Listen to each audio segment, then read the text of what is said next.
Welcome to LinkedUp, Breaking Boundaries in Education, a podcast that focuses on what is happening in education today, connecting everyone to the movers and shakers that are breaking boundaries in the education arena. Welcome. This is Jamie from LinkedUp, Breaking Boundaries in Education. Jerry, we have had our guest on before, one of our first probably 10 or 20 episodes, and hearing global perspectives is what we were trying to do. And it's really important to do it now with everything that is going on. So I'm looking forward to welcoming our guest again. Yes, we are happy to have Jennifer with us today. And I'm going to let Jennifer introduce herself in a minute, but it is always so interesting, I think, to hear globally. Are we dealing with the same issues? Are we on different pages? We have so much to talk about that. Jennifer, please introduce yourself and tell us what you do. And you're coming to us live from the UK. Welcome, welcome. Thank you so much for having me. My name's Jennifer Surujpaul. I'm director and founder of IT Solutionist. Previous to being my own, having my own company, I actually worked within the UK and internationally as well. So I was at the Brit School where you had the Adele that came out of there, Amy Winehouse, Jessie J as well. Oh, you name it, they've come out of it. Tom Holland as well. So I was in charge of the IT there. From the time you actually got there, you saw the CCTV up until signing into the actual reception as well. And all of the different equipment, I was in charge of that. Previous to that, I was in Egypt working. That's when I first met Jamie as well. Working I met you in an international school. They had 4 schools amongst the actual school that I was working in. And previous to that, I was in the UK as well. So vast different experience within the educational establishments as well. And now within my own company, I've got different clients. They include working with trusts, working with the local authorities, such as the districts, and that's looking at the youth space at the moment as well, working with local schools and trust itself to implement digital strategies more than anything else. And I'm a governor as well. Fantastic. So Jennifer, what kind of work do you do like with the schools? So my job is to make sure that their IT works for them. So when they have lots of different systems, they might know whether this system works for them, whether it's the right one, how they can actually get something better, whether their network is actually fulfilling their needs, so their infrastructure as well. So it's looking at all of their actual IT, completing maybe a 360 audit and saying to them, okay, this is what you should be doing. This is the direction that you should be going in. This is my recommendations as well. And this is the path that I think you should follow as well. So it's making that IT work for you and letting senior leaders understand the IT jargon, which can be very challenging for them to understand. So it's simplifying it and demystifying it as well. And most recently, as we know, AI has taken over the place and helping organizations, trusts, schools get to grips with this more than anything else. So they know where to start. They have a plan in place for this as well.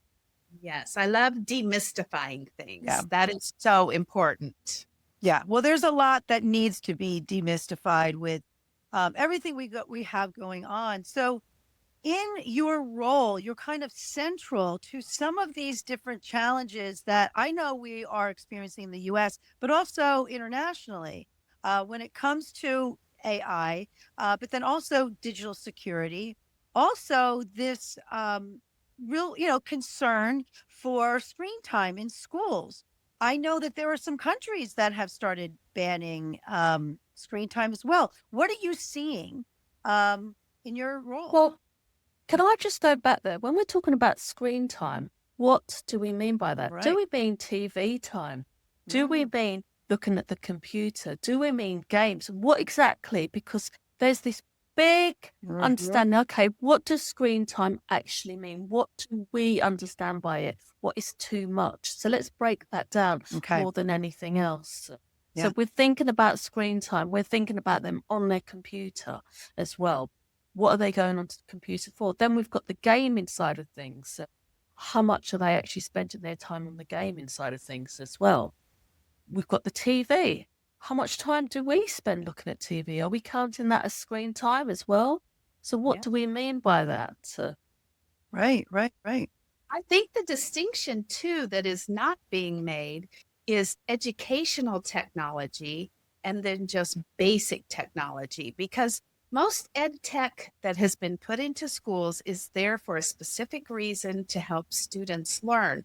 We didn't put phones in schools for students. We didn't put social media in there, but yet those are very controversial, which I understand, but ed tech can be very beneficial as well. And I think we're painting it with a wide brush here without looking at the distinctions between them.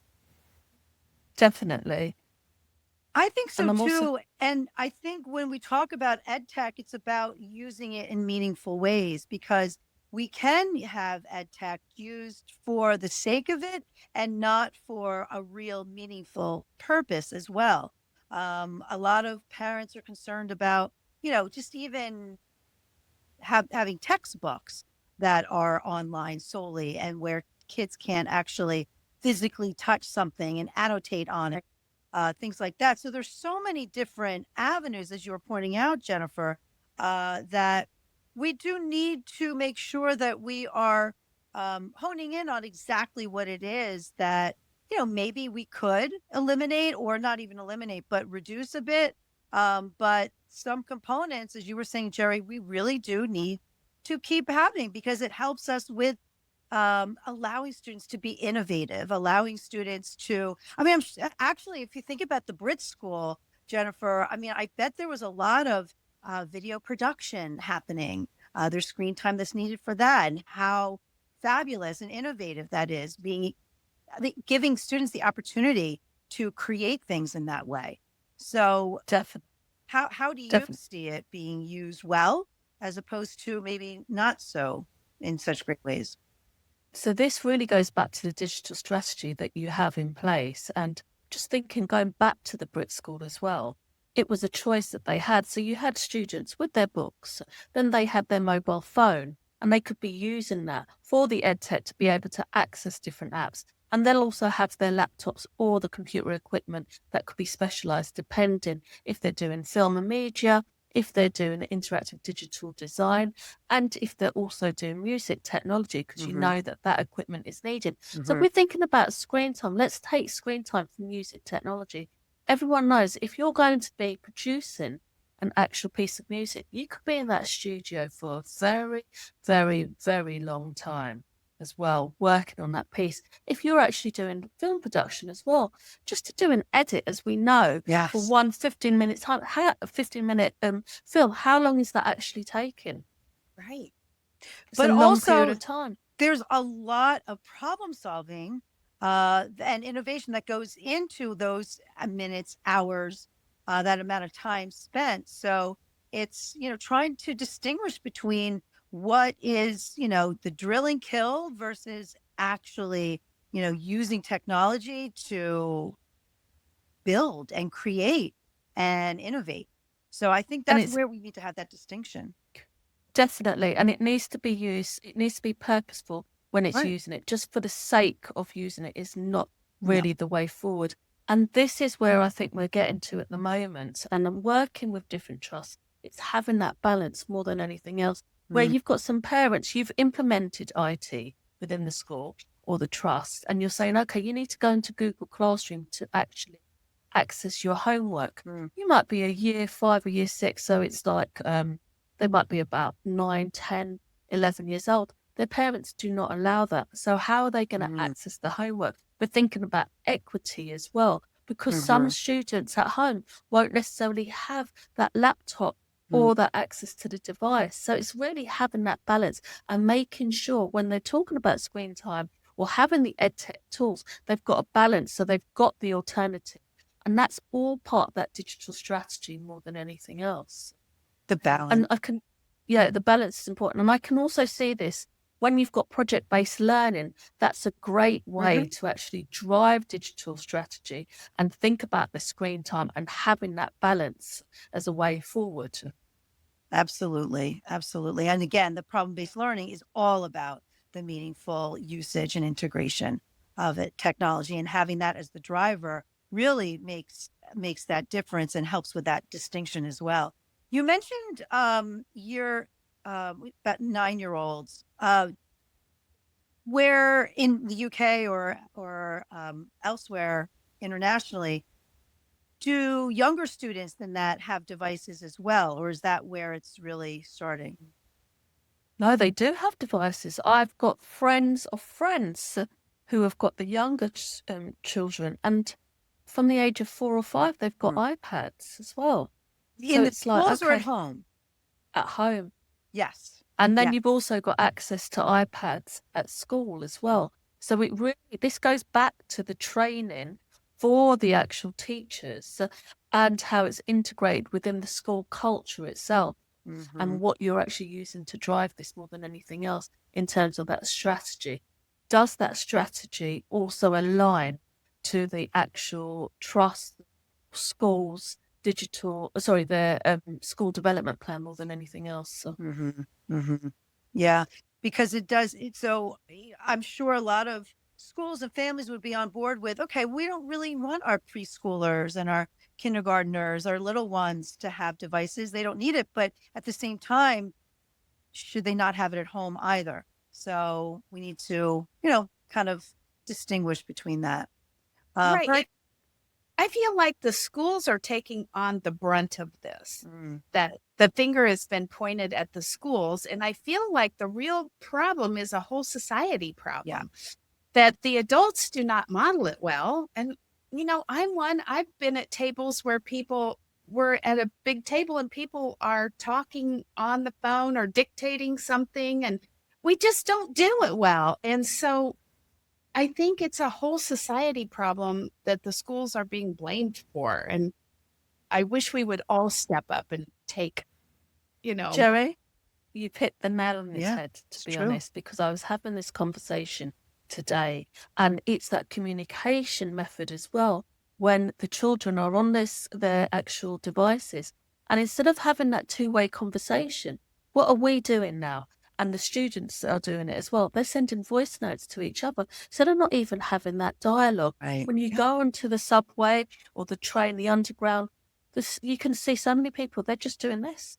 They're not even looking at each other as well. Even sometimes when they're walking, they're just so engrossed into their actual device as well. So this is a big problem here that we've got. And you're right about the adults. Yeah, someone posted on LinkedIn the other day that the AirPods or, our earpods were the beginning of losing friendships. Like you're on an airplane and everybody has their earbuds in and nobody wants to talk. And I've been next to people too that I wish they wouldn't talk so much, but you never know who you're next to, right? Or what connection you can make. But it really has changed society in that we only listen to what we want to listen to. And it's a big problem for everyone. Definitely. Yeah. What one good thing I do see is some Gen Z people, kids, or young adults do recognize the fact that they are sort of bound by their phone and they don't like it. So a lot of them sort of feel, like maybe in our age, we didn't realize the addiction that we all tend to have. They're noticing it and they don't like it. Both of my daughters, one asked for embroidery and the other asked for crocheting. They wanted to do things with their hands. Now, we did binge watch Netflix as they did that, but at least it's a start, right? I love it. Sure. And I love that. I see that more and more. And I love that. So at least they are cognizant of it, right? They're aware that it's, the phone itself is the access to the addictive apps that are on their phone. So they realize they want that break. And so let's move the conversation then to cell phones then, because there are a lot of cell phone bans. I know some schools who don't really call it a ban because it was a decision made with parents and the community. They wanted to have that break. They wanted to have, as Jerry, you were saying, that opportunity to really focus on their students, their peers, and the teachers in Right. the classroom. So I think there may be some bans, and sometimes when you call it a ban, it makes it so that, like when I'm told I can't have chocolate, I want it even more. So the same thing goes for cell phones, right? But what are you seeing internationally when it comes to actual cell phones? So with the cell phones, what the UK have actually done is they're actually pioneering with smartphone-free schools and trusts across. Like, I'll give you an example. I'm in the borough of Enfield, and now it's actually smartphone-free for under 13s across Enfield at this point. It might have even changed from when I've actually looked at this. And I think that's a great thing because you don't have parents worried about their child taking a phone to school Right, at right. this point. So it's a really good thing. And then you've got other secondary schools, so they've gotten older, is actually having the mobile phone, the little pouch. So they have to put it in the pouch at the beginning of the day, and at the end of the day, they need to collect it. But can you imagine how much time is wasted to do that? And then you need to worry about storing those and the logistics of that. It's quite difficult and time consuming more than anything else. So Yeah. it is. Yeah, we have those too, and I know that they're hard to enforce even still. Mhm. So it still is, it's a step, but it's still it really isn't 100% of a solution. I'm finding when I talk to schools about that strategy as a solution. But I agree too, Jennifer. I don't think that students need to have their phones in schools when they're younger, like in No. elementary and middle school. I know most schools really didn't. I mean, my girls, when they were in middle school, they weren't allowed. Well, I didn't let them have phones till they were in eighth grade anyway, but no one was allowed to have their phone out. And then it was kind of a shock when they went to high school and they were allowed to. And I think most schools are like that. It's not really a thing in elementary or middle. It's sort of like if parents want to give their children phones when they're younger, it's sort of like, okay, if you need me, if you need to be picked up at a different time, your phone's in your locker, so let me know. And I like that. That's fine too. But yeah, I know, so it's a challenge. And then beyond, so yeah, we went from banning cell phones to then banning screens altogether. And I think, we talked about the fact that there has to be that balance. There has to be that There balance. Yeah. definitely needs to be that balance. And then we had problems over here in terms of the students having it and they're recording classes Oh, as well. So right. you've got to think about the data protection side of things more than anything else, about uploading things onto Snapchat or Instagram, Mhm. what happens in class, which you don't want.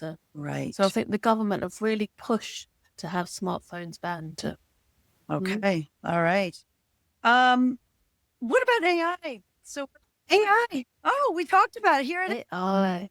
AI. So what are you seeing? I know that GDPR, well, you don't use GDPR in the UK anymore. Is that right? Or you do? You do. You do use GDPR. It's GDPR UK or Data Protection UK more than anything else. Okay. All right. So Yeah. all right, good. So talk to us about all of that, the challenges, the benefits, what's happening.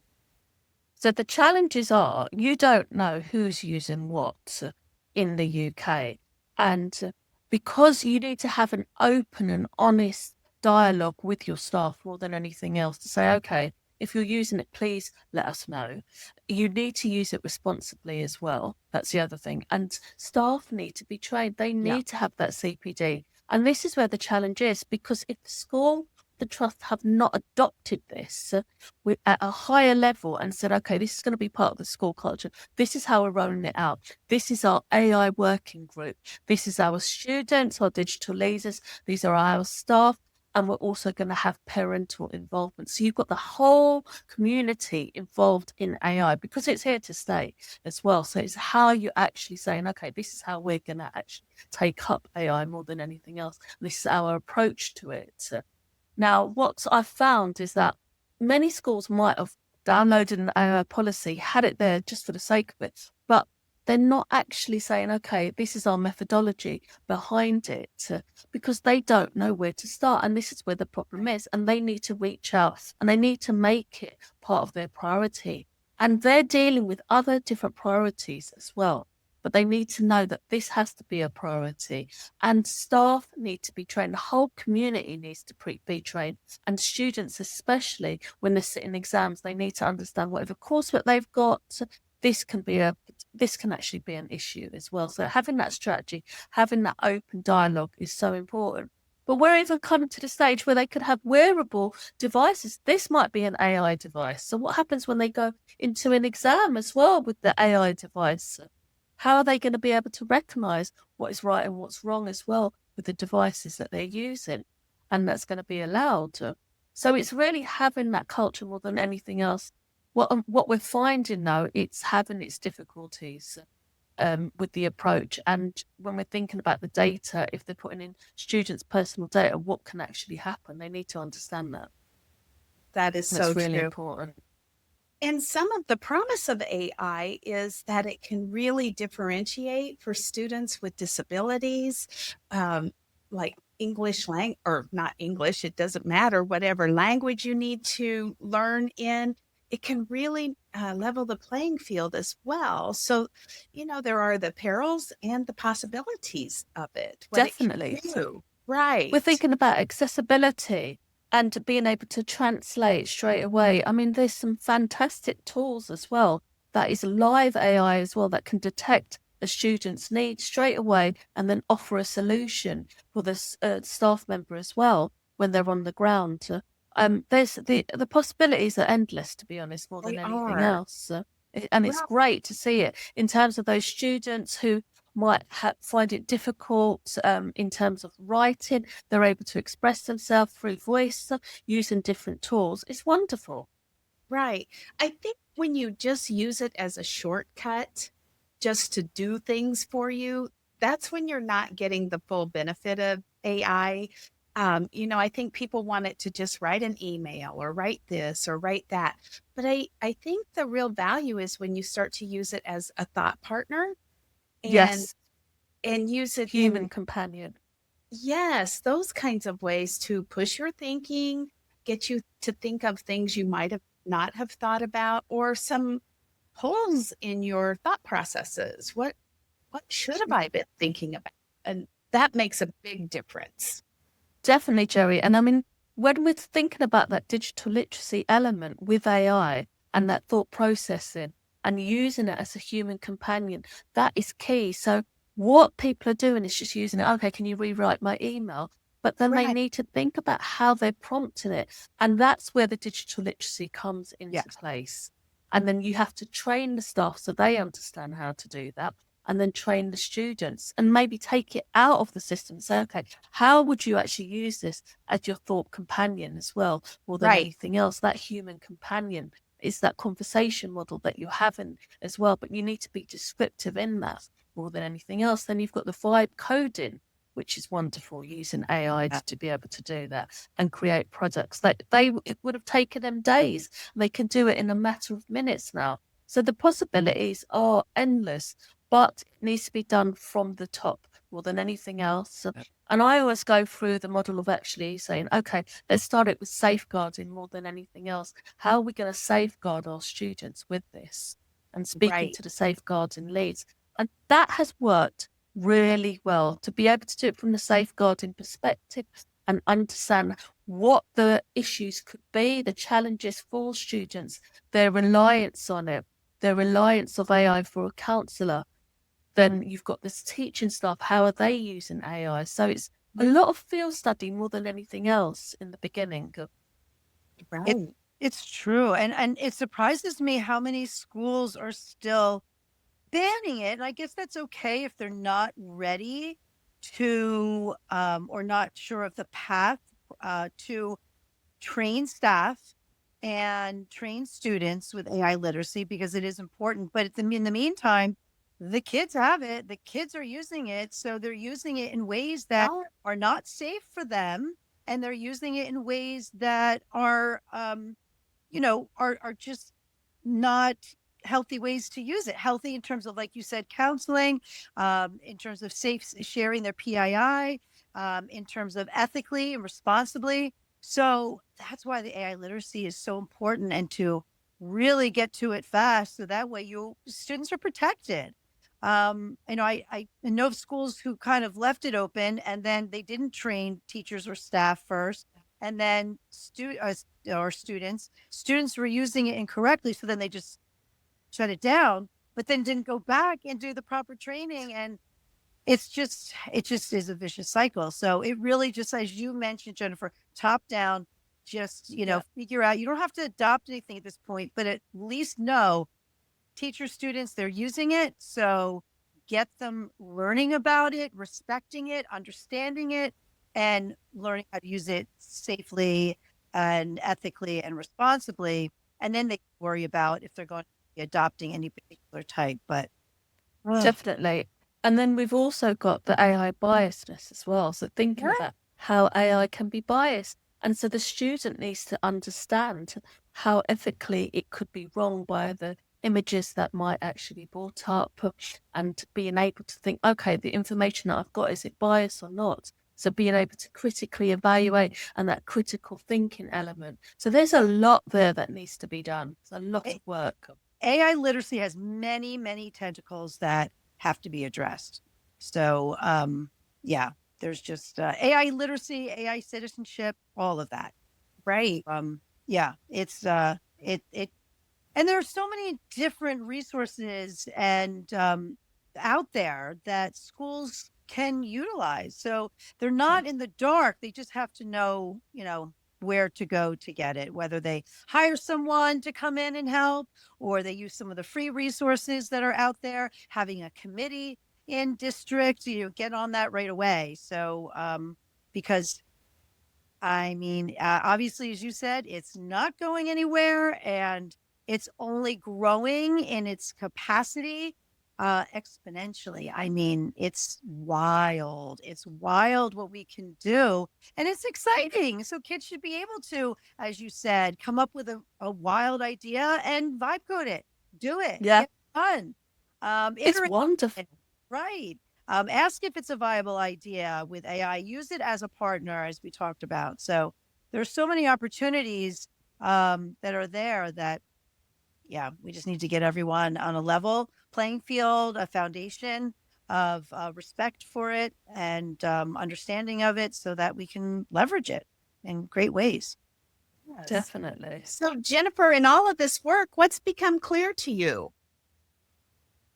There needs to be policies, there needs to be a roadmap in place. It needs to be aligned to the educational plan that you've got. It cannot sit in silo. And this is what I keep saying more than anything else. You need to involve people, processes, and IT. It needs to come together more than anything else. It can't be, I'll say it again, it cannot be in silo. Right. Absolutely. And that's the problem, is the silos. It always is. It always is. Yeah. It boils down to communication in some way, shape, or form. So you're totally right. You're totally right. Seems simple, but it's not. It's not. I go and undertake audits, and straight away they don't have an actual IT plan that aligns with their educational plans. They don't know how AI is being utilized as well. They can't find a way of actually doing this. So I think the most important thing is start with that audit. Find out what's going on in your actual organization. Yeah, that's a great plan. Yes. And we all need to take responsibility for it. It just can't be one. Yeah. Just the schools. But what we want to do is prepare our young people for their next steps. Yeah. So whatever we're doing, it goes back to our young people. How are we preparing them? Right. Right. Absolutely. Well, what a conversation. So much. I think we could talk all day long. It's true. It's true. But also, Jerry, it's not, a lot of the same challenges are existing globally that we have here. So we're all in it together, obviously. We are. We are. What time is it there? Oh, it is now 6:26 in the evening. Okay. All right. Too bad. Well, that's not too bad then. Yeah. That's Well, fine. huh? That's fine. Yes. We sure enjoyed having you on today and catching up with you and hearing that it's going on everywhere. We all have the same concerns. And if people would like to follow you and find out more about what you do, where can they get a hold of you? They can get to me at LinkedIn, or they can go to my website, www.itsolutionist.co.uk. I'm writing that down. Well, add it Dot to UK. note. Yes. Yes. Yeah. Well, It's been a thank wonderful you so much for conversation. your time. It has been a great conversation, and we appreciate what you are doing for schools to help them get their arms around all of this and to get on track. Thank you very much for having me and inviting me. It's been a pleasure. It has been a pleasure. Thank you so much for spending time with us today. Brilliant. Take care. Thank you for listening. And if you would like to stay linked up, be sure to follow us on Apple and Spotify and subscribe to us on YouTube.